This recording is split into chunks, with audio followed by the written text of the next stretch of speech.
नमस्कार दोस्तों, कैसे हैं आप लोग। आज की इस वीडियो में मैं आपके साथ एफडीसी लिमिटेड कंपनी के क्वार्टर फोर फाइनेंशियल रिजल्ट को डिस्कस करने जा रहा हूं। कंपनी ने अपने मार्च क्वार्टर फोर फाइनेंशियल रिजल्ट को 28 मई को जो है डिक्लेयर कर दिया है। यहां पर कंपनी के जो नंबर है थोड़ा सा कमजोर आते हुए नजर आए हैं। यहां पर मैंने जो रिजल्ट ओपन किया हुआ है कंसोलिडेटेड रिजल्ट है।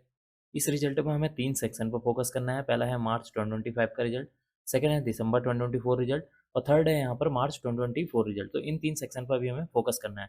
तो सबसे पहले बात कर लेते हैं रिवेन्यू के बारे में कि इस क्वार्टर में कंपनी ने कितने करोड़ की रिवेन्यू जनरेट हुई है। देखिए, इस क्वार्टर में कंपनी की 491 करोड़ की रिवेन्यू जनरेट हुई है। प्रीवियस क्वार्टर में 464 करोड़, प्रीवियस ईयर मार्च 2024 में 462 करोड़ की यहाँ पर रिवेन्यू जनरेट होती हुई नजर आई है। इसका मतलब है कि कंपनी की जो रिवेन्यू है, जब हम उसको year on year wise compare करते हैं तो कंपनी की रिवेन्यू में 6% का जंप देखने को मिल रहा है, जो कि इसके लिए क्या है, एक पॉजिटिव पॉइंट है। बात कर लेते हैं अदर इनकम के बारे में।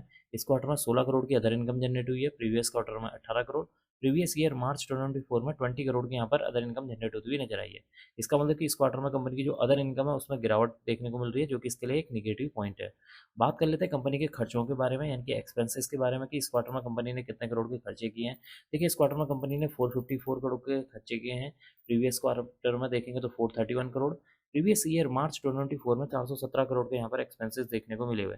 इसका मतलब कि कंपनी के एक्सपेंसेस को जब हम year on year wise compare करते हैं, जो कंपनी के खर्चे हैं उसमें एक 18% की जो है जंप देखने को मिल रही है, जो कि इसके लिए क्या है, एक निगेटिव पॉइंट है। यहाँ पर कंपनी के जो एक्सपेंसेस हैं उसमें जंप क्यों देखने को मिली है, क्योंकि कंपनी के जो यहाँ पर रिवेन्यू है या सेल्स है उसमें इजाफा देखने को मिला हुआ है, जिसकी वजह से कंपनी के जो खर्चे हैं वो भी यहाँ पर बढ़ते हुए नजर आ रहे हैं। अब हम बात कर लेते हैं प्रॉफिट बिफोर टैक्स के बारे में। इस क्वार्टर में 53 करोड़ का प्रॉफिट बिफोर टैक्स हुआ है। प्रीवियस क्वार्टर में 51 करोड़, प्रीवियस ईयर में 65 करोड़ का यहाँ पर प्रॉफिट बिफोर टैक्स देखने को मिला हुआ है। इसका मतलब कि कंपनी का जो प्रॉफिट बिफोर टैक्स है उसको अगर हम year on year wise compare करते हैं तो कंपनी के प्रॉफिट बिफोर टैक्स में 18% की यहाँ गिरावट देखने को मिली है, जो कि इसके लिए क्या है, एक निगेटिव पॉइंट है। बात कर लेते हैं कंपनी के नेट प्रॉफिट के बारे में, यानी कि मुनाफे के बारे में कि इस क्वार्टर में कंपनी का कितने करोड़ का मुनाफा हुआ है। देखिए, इस क्वार्टर में कंपनी का 38 करोड़ का मुनाफा हुआ है। प्रीवियस क्वार्टर में 37 करोड़, प्रीवियस ईयर में 46 करोड़ का यहाँ पर मुनाफा देखने को मिला था। इसका मतलब है कि कंपनी का जो मुनाफा है, जब हम उसको year on year wise compare करते हैं तो कंपनी के मुनाफे में अराउंड 17% की गिरावट देखने को मिल रही है, जो कि इसके लिए क्या है, एक निगेटिव पॉइंट है। एंड में डिस्कस कर लेते हैं कंपनी के ईपीएस के बारे में, यानी कि अर्निंग पर शेयर के बारे में कि इस क्वार्टर में कंपनी का ईपीएस कितना देखने को मिला हुआ है।